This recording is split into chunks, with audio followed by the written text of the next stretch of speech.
সদা সর্বদা।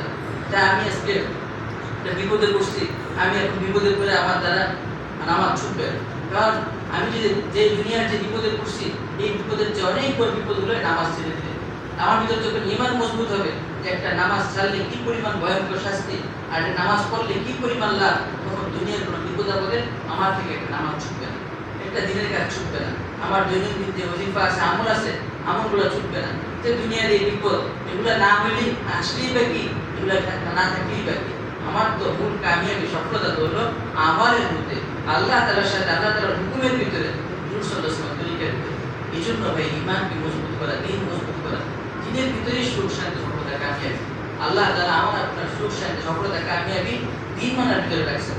একেবারে জন্ম থেকে নিয়ে মৃত্যু পর্যন্ত, ছোট বাচ্চা থেকে নিয়ে বৃদ্ধ পর্যন্ত, বয়োবৃদ্ধ পর্যন্ত সবার জন্য দ্বীনের ভিতরে সমাধান রয়েছে। দ্বীনের ভিতরে সবার সমাধান দেওয়া আছে। আমার জিন্দেগির প্রতিটা মুহূর্ত দ্বীনের অনুযায়ী চালানো, দ্বীনের ভিতরে বলে দেওয়া আছে আমার জিন্দেগির প্রতিটা মুহূর্তকে আমি কিভাবে অতিবাহিত করব। এই জন্য ভাই আমি ভেবে দেখি, আমি আমার জিন্দেগির ভিতরে আজ পর্যন্ত আমার 20 বছর, 25 বছর, 30 বছর, 50 বছর জিন্দেগি অতিবাহিত হয়ে গেছে।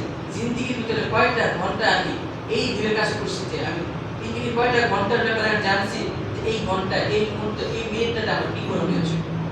জিন্দেগির কোন সময়টাতে আমি জানছি এই মুহূর্তটা আমার কি করণীয়, দিন আমাকে এই মুহূর্তে কি বলে, আল্লাহ আমাকে এই মুহূর্তে কি বলে। আমি এখন